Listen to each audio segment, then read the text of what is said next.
አዶናይና ጃኒ በይፋ መለያየታቸውን አዶናይ አስታወቀ። ሁለቱ ዝነኞች እንደተለያዩ አዶናይ ገልጿል። አዶናይ በመልእክቱ ከጃኒ ጋር ያለን የፍቅር ግንኙነት አብቅቷል። ይገባኛል በምን ምክንያት እዚህ ደረጃ እንደደረስን ማወቅ እንደምትፈልጉ። ምንም ያህል በወዳችሁ ግን አንዳንድ ነገሮችን ለራሴ ማስቀረት መርጫለሁ። ህይወት ነውና ያጋጥማል ሲል በራሱ ቲክቶክ አካውንት ላይ ስቶሪ ላይ ይህንን መልእክት አስተላልፏል። አዶናይና ጃኒ ለምን ተለያዩ? በቲክቶክ መድረክ ላይ በሰፊው የሚታወቁትና በርካታ ሚሊዮን ተከታዮችን ማፍራት የቻሉት አዶናይና ጃኒ በመካከላቸው የነበረው የፍቅር ግንኙነት ማብቃቱን በይፋ አስታውቀዋል። አዶናይ በቲክቶክ ስቶሪ ላይ ባስተላለፈው መልእክት ከጃኒ ጋር የነበራቸው የፍቅር ግንኙነት ማብቃቱን አረጋግጧል። ሁኔታው እዚህ ደረጃ ላይ የደረሰበትን ምክንያት ለማወቅ የብዙዎች ፍላጎት ቢሆንም አንዳንድ ነገሮች ግን ለራስ ማስቀረት እንደመረጠም አስታውቋል። ጃኒ በበኩሏ ለወዳጆቿ ባስተላለፈችው መልእክት ከዚህ ቀደም ከአዶናይ ጋር የነበራቸው የፍቅር ግንኙነት አሁን ላይ በሰላምና በክብር በተሞላበት ሁኔታ ተነጋግረው ማብቃቱን አስታውቃለች። ህይወት እንደዚህ መሆኗና በአጋጣሚዎች የተሞላች መሆኗን የጠቀሰው አዶናይ ሁለቱም የየራሳቸውን መንገድ መምረጣቸውን አስታውቋል። የአዶናይና የጃኒ መለያየት እንዴት ታዩታላችሁ? ሀሳብ አስተያየታችሁን ኮሜንት ላይ ጻፉልን። ፎሎ እያደረጋችሁ አዳዲስና ፈጣን ወቅታዊ መረጃዎችን ያገኙ። ብዙዎች አካውንቱ ሀክ ተደርጎ ነው ብለው የገመቱ ቢሆንም ነገርየው ግን እውነት የሆነ ይመስላል። አዶናይ እንግዲህ በስቶሪው ስለ ጃኒ ያጋራው መልእክት ብዙዎችን አስደንግጧል። እንግዲህ ከጃኒ ጋር በጆን ዳንኤል ጉዳይ ከዚህ በፊት መለያየታቸው ይታወሳል። ያልዩነት ከተፈታም በኋላ እንግዲህ ብዙዎች ደስተኛ ነበሩ። አሁን ግን የመጨረሻቸው የሆነ ይመስላል። በዚህ ጉዳይ ላይ ምንም ነገር ባለማለት እንደተተባበሩኝ ሲል አድናቂዎቹን ጠይቋል። ለማንኛውም አዶናይና ጃኒ ተመልሰው ፍቅራቸውን የሚቀጥሉበት ሁኔታ እንደሚኖር ተስፋ እናደርጋለን። እናንተ እዚህ ላይ ምን አይነት ሀሳብ አላችሁ? ኮመንት ላይ ጻፉልን። መረጃ ሌሎች እንደሼር ማድረጋችሁ እንዳትረሱ። አዲስ ሆናችሁ ፎሎ አድርጉ። መልካም ቀን። ጃኒ ከአዶናይ ጋር የፍቅር ግንኙነት ነበረን። አሁን ደግሞ በሰላምና ክብር በተሞላበት ተነጋግረን ተለያይተናል። አንዳንድ ሰዎች ትምህርት ናቸው፣ መጨረሻ ግን አይደሉም። ወዳቸዋለሁ ፋም በማለት በቲክቶክ አካውንቷ ስቶሪ ላይ ይህንን መልእክት አጋርታለች። እጅግ የበርካቶች የፍቅር መገለጫና ምሳሌ የነበሩት አዶናይና ጃኒ መለያየታቸው ይፋ አድርገዋል። በኢትዮጵያ የማህበራዊ ሚዲያ በተለይም በቲክቶክ መድረክ ላይ በሰፊው የሚታወቁትና እንዲሁም ደግሞ በርካታ አድናቂዎች ማፍራት የቻሉት እነዚህ ሁለቱ ጥንዶች አዶናይና ጃኒ በመካከላቸው የነበረው የፍቅር ግንኙነት ማክተሙ በይፋ አስታውቀዋል። ከዚህ ቀደም ከአዶናይ ጋር የነበራቸው የፍቅር ግንኙነት አሁን ላይ በሰላምና እንዲሁም ደግሞ በክብር በተሞላ ሁኔታ ተነጋግረው ማለቁንና እንዲሁም ደግሞ መለያየታቸው ገልጻለች። በአንጻሩ አዶናይ በበኩሉ ደግሞ ባሰፈረው መልእክት ከጃኒ ጋር የነበራቸው የፍቅር ግንኙነት ማብቃቱንም አረጋግጧል። ሁለቱም የየራሳቸው መንገድ መምረጣቸው ገልጿል። የሁለቱ ድንገተኛ መለያየት ታዲያ በዚህ ሰዓት በማህበራዊ ሚዲያ ተጠቃሚዎች ዘንድ ከፍተኛ መነጋገሪያም ሆኗል። እናንተስ በዚህ ጉዳይ ምን ትላላችሁ? ሀሳባችሁን አጋሩኝ። ፖስት አለ ጃኒም 3 ነው የፖስተችው ጋይስ። ጃኒም 3 ነው የፖስተችው። ቆይ ደግሞ አንድ ሞዲያት ጋይስ። ጃኒ ስንት ነው የፖስተችው? ጃኒ እሺ፣ ቆይ ጃኒ ደግሞ እሺ፣ እሷ አያቸው። አረ ጋይስ እሷ እኮ ኢድ ሙባረክ አለች።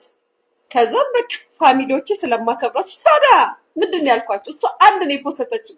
ቲንክ ኦፍ ቲንክ እናንተ አይ መቼ ነው ግን እናንተ የምትሰለጥኑት? መቼ ነው እንደው ጭንቅላታችሁን የምታሰሩት? ጋይስ አያችሁ፣ እሷ እሳት ናት ብያቸዋለሁ።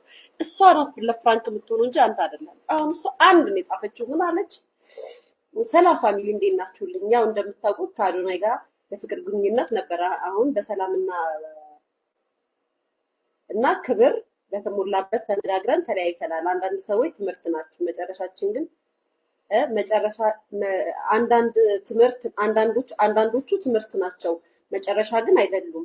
ወዳቸዋለሁ ፈኖቼ ምናምን ብላ ፖስት አደረገች። አያችሁ ጋይስ፣ እሷ አንድ ነው ፖስት፣ እሱ 3 ነው ያደረገው።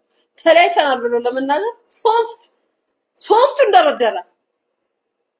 የአዶናይ ተቀባይነት የለውም። የጃኒና አያችሁት አንድ ነው ያደረገችው ጋይስ። እና ምን ለማለት ፈልጌ ነው፣ ወደ ዋናው ፖይንቱ ስገባ ቡና ልጠጣ ጋይስ። ወደ ዋናው ነገር፣ ወደ ዋናው ነጥብ በሊያሾ አንደበት ሲል ስሙ ጋይስ።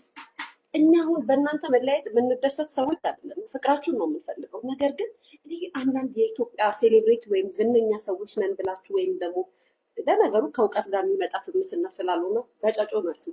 በጨጮ ያላችሁ ለኦዲየንሶቻችሁ፣ ለተመልካቾቻችሁ፣ ለሚከተሏችሁ ልክ አሁን እንደነዚህ በጎች እንዳሉት አረብ ሀገር ተቀምጠው ማዳም ቤት ተቀምጠው ሰው ቤት ተቀምጠው የሰው ቤት ጥገኛ ሆነው በእናንተ ፍቅር አብደው የእናንተ መጣላት የእናንተ የሆነ ነገር ያስለቅሳቸዋል። ከእናንተ ሲሰሩ እኔ በህይወቴ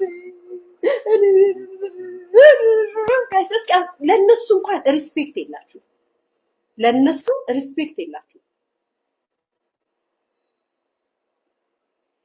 ከዛሬ እንዳያልፍ፣ ከዛሬ ካለፈ በጣም ነው ኦዲየንሶቻችሁ ነው የምትነቁት። በነገራችን በጣም ነው ኦዲየንሶቻችሁ ነው የምትነቋቸው። አንቺም ሆንሽ እሱ ማለት ነው። ገና ለገና ለመነጋገሪያ ርዕስ መሆንና መወያ ርዕስ ከመሆን የተነሳ ጋይስ እንደዚህ አይነት ድራማ አትስሩ። ያ ቤተሰብ እስኪ ቆይ መላምት እንሂድ። እናንተስ ቲንክ ኦፍ ቲንክ ስታረጉ ጋይስ አንድ ሰው በሪሌሽን ያለ ሰው ያውም በጣም ጫና የሚደርስባቸው ጓደኛ ማቾች እንደው ስታስቡት እስኪ እናንተ መቼም እኔ ካላሰለጠንኳችሁ አትሰለጥኑ። ስታስቡት ሲለያዩ ተለያየን ብለው እንዴት ስቶሪ ያደርጋሉ ጋይስ? የተማረ ደጋፊ እኮ አይደለም የሚበዛው እዚህ ሶሻል ቲክታክ ላይ በጨጮ ደጋፊ በጭፍን ይኸው ራሱ እኮ አለ። በጭፍን አትፍረዱ እኮ አለ። በጭፍን የሚደግፉ በጭፍን የሚወቅሱ ደጋፊዎች ያሉበት ነው። ዝም ብለው የሚሳደቡ ናቸው። የዛኔ ከጥቂት ሰዓታት በፊት አዶናይ በጣም ስለማከብራችሁና አሁን ያለውበትን ሁኔታ እንድታውቁ ስለምፈልግ ከዚህ ቀጥሎ ያለውን መልእክት አንብቡልኝ። ከጃኒ ጋር ያለን የፍቅር ግንኙነት አብቅቷል። ይገባኛል በምን ምክንያት እዚህ ደረጃ እንደደረስን ማወቅ እንደምትፈልጉ። ምንም ያህል ብወዳችሁም ግን አንዳንድ ነገሮችን ለራሴ ማስቀረትን መርጫለሁ። ህይወት ነውና ያጋጥማል። አከብራችኋለሁ። ሁለታችንም የራሳችን መንገድ መርጠናል። ስለዚህ ያለንበትን ሁኔታ ተገንዝባችሁ ወደ ጭፍን ወቀሳ ባትገቡ ለሁለታችንም ሰላም ይጠቅማል። አመሰግናለሁ በማለት በቲክቶክ ስቶሪው ላይ ይህንን መልእክት አስቀምጧል።